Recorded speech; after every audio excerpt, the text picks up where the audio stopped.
Hi, hello there, and welcome. If you want to develop a better relationship with food so that food is no longer the enemy, then stick around because I'm going to take just 2 minutes to share the first steps to take to getting a better relationship with food. So, I had an amazing conversation with a new client of mine today who has done a lot of work on her mindset and her relationship with food. And this is all the stuff that I teach in my Nourish program, and I'm going to give you a little bit of an insight into that now.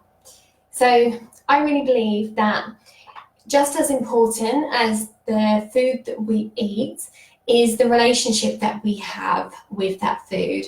And something that I notice for the vast majority of women that I work with is the terrible relationship with food and the guilt experienced when you eat something bad and the cycle that that triggers off. So, who here wishes they had a better relationship with food? I know I do. So, tell me in the comments whether you need a better relationship with food, and also say hello and give me a like. And while you're doing that, I'll just repeat for those who have just joined us, if you want to develop a better relationship with food so that food is no longer the enemy, then stick around because I'm going to take 2 minutes just to share the first steps to take. So, have you ever gone through the downward spiral where you've given into a craving and maybe you had a biscuit or some chocolate and you know you shouldn't, and in fact, you might even feel like you don't really want it, but somehow you find yourself eating it anyway. And afterwards, you feel really annoyed with yourself and you're thinking, why did I even eat that? I didn't even want it, and now I just want more. And you feel really heavy with guilt, but that guilt doesn't make you stop eating. Instead, you just eat more. And perhaps that's because for a split second, eating more makes you feel better. Or another common one is you've been good or good, and because you're feeling virtuous, you decide to treat yourself and you have whatever it is that you've been trying not to eat. But this treat throws you off course, and maybe you struggle to get back on course and the diet goes out the window. Who here has experienced either of those? Or is there another trend that you've noticed within yourself that you could share with us? And all of this comes back to dieting mentality.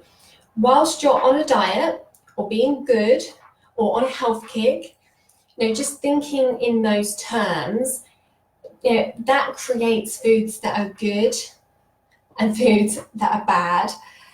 And whilst you have these designated good and bad foods, there's always going to be guilt and shame. And my client was talking about how certain diets that involve counting calories or points or sins, they can easily lead to obsessive eating and even eating disorders. And also, it breeds that all or nothing mentality as well. So my tips for you today, the idea behind the first one is to stop you from dieting. And working on your mindset is a long-term thing that involves many steps. And we need to be training our minds in the same way that we train our muscles. So we need to be treating our brain as if it is a muscle. And the more we train it, the stronger it gets and the stronger our mindset gets.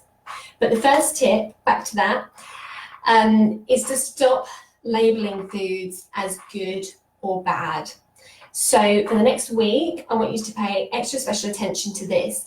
Notice the language that you're using when you're thinking about foods. And whether you're thinking it or whether you're saying it out loud, really try to stop yourself when you use the words good or bad or any of those synonyms to describe foods. And if you do use those words, then don't worry about it, don't beat yourself up, but just the practice of stopping and noticing and then trying to use a different word is a really positive way of training your mindset to stop seeing foods as good or bad.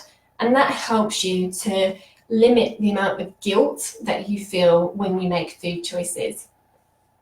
My second tip for you is, this one comes from my client. So she said that she decided to detach her exercise from her weight loss. So what she does now is she goes to the gym to build strength, and she does it as a self-care thing, rather than going to burn off the calories and to justify eating.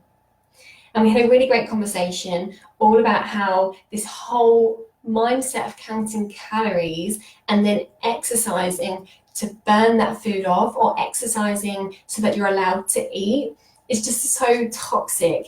And it's not remotely helpful because it just breeds guilt. So that's my other tip. Exercise for fun and for self-care, and not just to justify eating. So I want to know if you found this helpful, and whether you're going to try either or both of these tips, and whether you've experienced any of what I've described during this video. So tell me in the comments whether this has resonated with you and what you're thinking as you're watching this. And if you haven't already, then go ahead and download my free 7-day meal plan to curb cravings, and I'll post that in the links in the comments below. Thanks again for watching, and I shall see you all real soon. Bye bye.